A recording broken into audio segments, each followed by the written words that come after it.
हम लोग पढ़ते हैं मूविंग आयरन इंस्ट्रूमेंट के बारे में। तो अभी मेरा एक वीडियो था, उसमें मूविंग आयरन इंस्ट्रूमेंट के बारे में हमने जिक्र किया था कि वो 2 टाइप्स के होते हैं, अट्रैक्शन और रिपल्सन टाइप के होते हैं। तो अभी इस वीडियो में हम attraction type moving iron instrument के बारे में जानते हैं।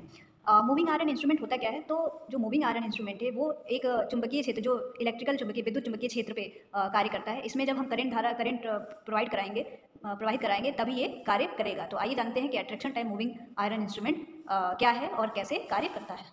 Attraction type moving iron instrument, यह यंत्र विद्युत चुंबकीय आकर्षण के सिद्धांत पर कार्य करता है। इस प्रकार का मापक यंत्र एमीटर या वोल्ट मीटर के रूप में प्रयोग किए जाते हैं।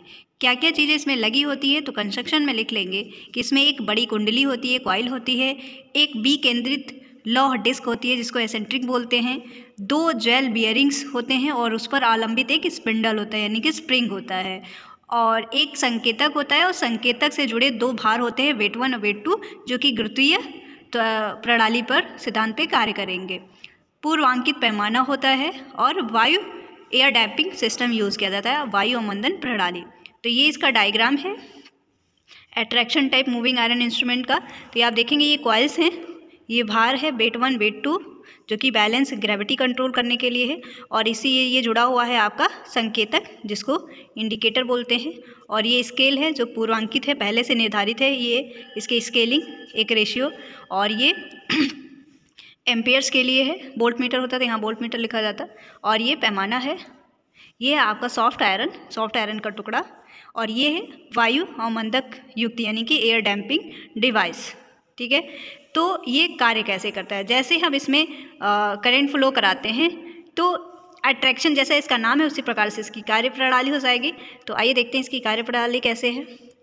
वर्किंग मेथड, जब यंत्र की कुंडली में से विद्युत धारा प्रवाहित की जाती है तो वह एक चुंबकीय क्षेत्र स्थापित करता है जो लौह डिस्क को आकर्षित करता है, क्योंकि लौह डिस्क की बनावट अंडाकार होती है और वह अपने केंद्र से दूर एक सिरे पर स्पिंडल से जुड़ी हुई होती है। अतः डिस्क का बड़ा भाग कुंडली की ओर घूम जाता है, जिससे डिस्क के साथ जुड़ा स्पिंडल भी घूम जाता है, क्योंकि ये साथ में जुड़ा हुआ है। जब करंट यहाँ पे देंगे तो ये साथ में जुड़ा हुआ, तो जब ये मूव करेगा तो इसके साथ ये स्पिंडल भी मूव करेगा, और जिसके साथ ये जुड़ा संकेतक है ये भी मूव कर जाएगा। ठीक है, तो आपने देखा कि वर्किंग में जब करंट फ्लो कराएंगे, यहाँ पे धारा प्रवाहित करेंगे कुंडली में, तो उसकी वजह से एक चुंबकीय क्षेत्र इसमें मैग्नेटिक, इसमें देखिए परमानेंट मैग्नेट तो यूज़ नहीं हुआ है, इसीलिए इसका मूविंग आयरन नाम है। पीएमएमसी इंस्ट्रूमेंट में परमानेंट मैग्नेट यूज़ करते हैं, इसमें परमानेंट मैग्नेट यूज़ नहीं किया है। इसमें हम थोड़े समय के लिए जब करंट फ्लो कराएंगे तो उस समय जो है मैग्नेटिक यानी चुंबकीय क्षेत्र स्थापित हो जाएगा, जो कि लौह डिस्क को क्या करेगा, घुमा देगा। स्थापित करते जो लौह डिस्क को आकर्षित करता है, क्योंकि लौह डिस्क की बनावट अंडाकार है इसलिए। अब इसका मेरिट क्या है? तो मेरिट में ये लिख सकते हैं कि ये इस यंत्र का उपयोग जो है हम दोनों केस में करते हैं, चाहे डीसी हो चाहे एसी, दोनों प्रकार के विद्युत धारा मापन के लिए समान रूप से कर सकते हैं, क्योंकि जो चुंबकीय क्षेत्र का चुंबकीय आकर्षण और प्रत्याकर्षण है वो विद्युत धारा की दिशा से अप्रभावित रहता है, इसलिए हम इसको बोथ केस में यूज़ कर सकते हैं।